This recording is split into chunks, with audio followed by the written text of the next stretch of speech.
Hello friends, আসসালামু আলাইকুম রহমতুল্লাহ।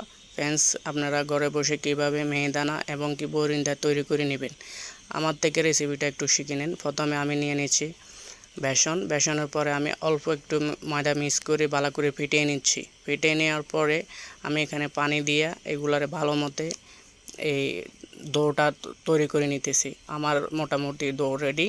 আমি এখন শিরা বসাবো। শিরা আমার ভালো করে শিরা গরম করা হয়ে গেলে আমার শিরা মোটামুটি রেডি হয়ে গেছে। আমি শিরা এখন নামিয়ে ফেলবো। এরপরে আমি তেল দেব।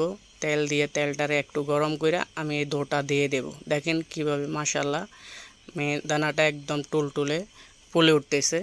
এগুলা শিরার ভিতরে দিলে একদম শিরায় খাইয়া মোটা এবং কি টুলটুলা মচমচে হয়ে যাবে। আপনারা এই ঘরে বসে এই রেসিপিটা তৈরি করে নিতে পারেন অল্প সময়তে।